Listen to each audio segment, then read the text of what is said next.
I need to warn you about secondhand bookstores because no one does. Everyone tells you how charming they are, how cozy, how nostalgic, how they smell like old paper and stories. No one tells you that you will walk in looking for one book and walk out holding seven, none of which you plan to buy. And somehow one of them is about 18th century shipbuilding, and you will read it. In the UK, we are kind of spoiled. Every town, for better or worse, has charity shops, sometimes rows of them. You walk down the high street and you'll find this weird little quiet ecosystem of donated lives. And if you're in the US, you'll find thrift stores, usually out of town in giant units. Same stuff, same chaos, just different label. But here's the thing nobody really tells you. Second-hand book shopping is not passive. It's not like walking to Barnes& and Noble or Waterstones, or scrolling online and picking up some clean, predictable things. It's a hunt, and sometimes it hunts me back. Because you start to realise, if you do this long enough, you're not just buying books, you're buying book timelines. You pick up something, there's a name inside, a date, a little note on the first page that you're not meant to read, but you read it anyway. Happy birthday, love, Mum. And suddenly it's not just a copy of a novel, it's evidence that someone, somewhere, thought this mattered enough to give it to someone else. And now it's here, on a shelf, waiting for you. Might have bookmarks in it, they're always fun to find. My biggest piece of advice, get to know the staff. Seriously. Because the moment they recognise you, you stop being a customer and start being, I don't know, part of the furniture. You become the one who's always looking for the weird history books, or the one who keeps asking about that one author no one's heard of. And that's where things change, because they start putting things aside for you. Hey, I've got something you might like. Suddenly, secondhand book shopping stops being random, it becomes a collaborative exercise, with a little bit of enabling put in for good measure.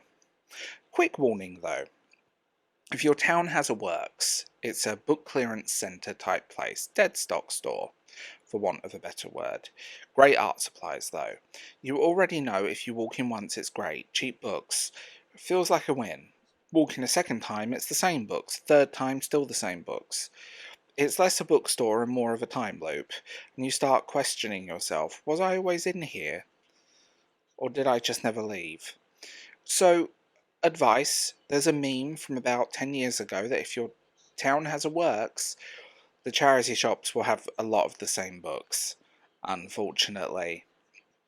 I will also tell you, check out charity shops and secondhand bookshops in wealthier, posher areas.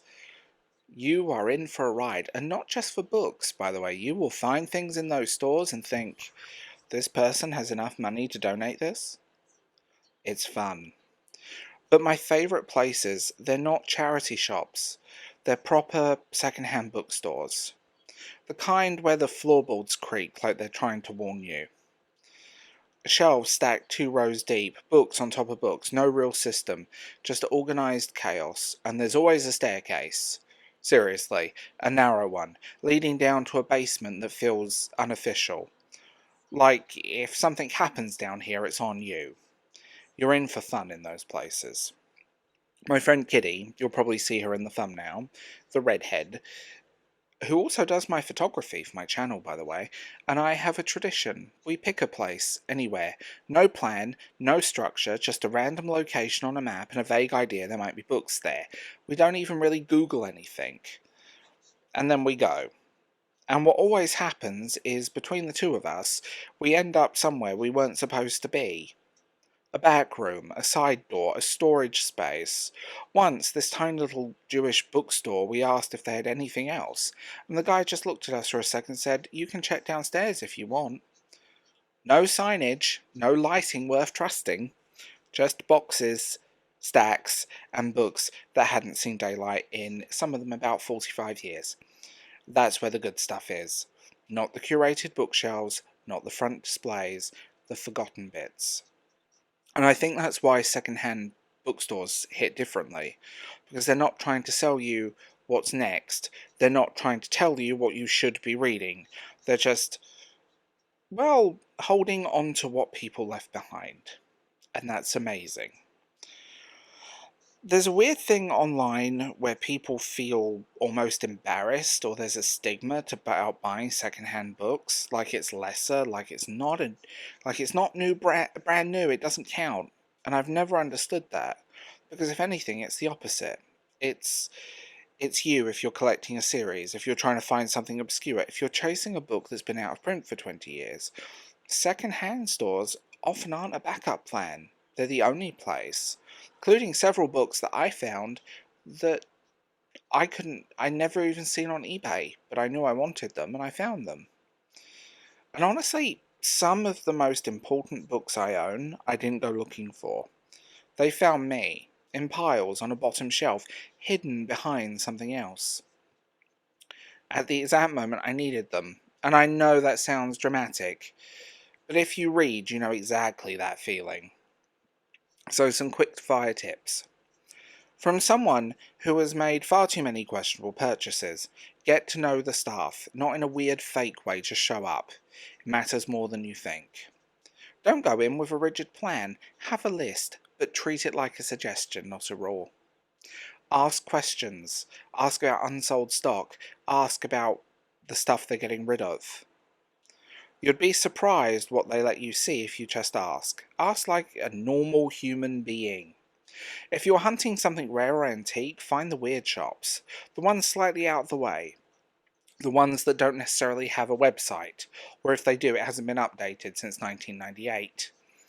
Yes, it might take a train, a bus, a long walk, or a long car ride, but do it anyway. Bring money, and I don't mean a bit extra.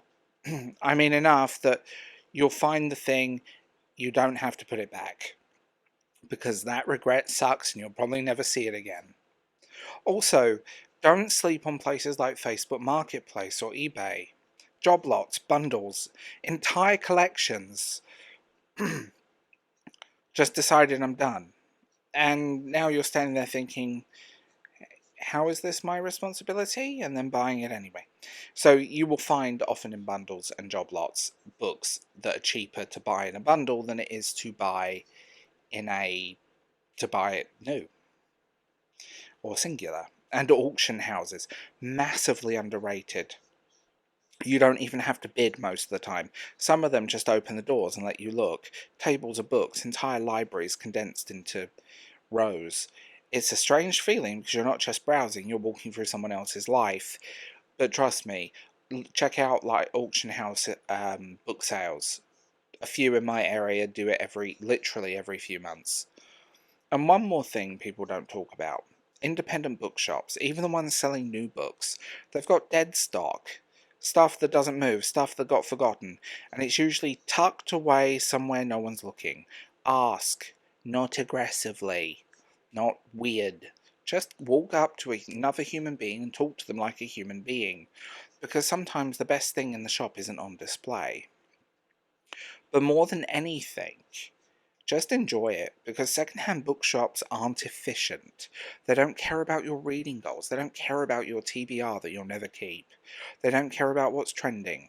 They're slow, messy, unpredictable, and in a weird way, that makes it far more honest. Because everything now is curated, recommended, optimized, or is being pointed towards something, told what you should like, what you should read next.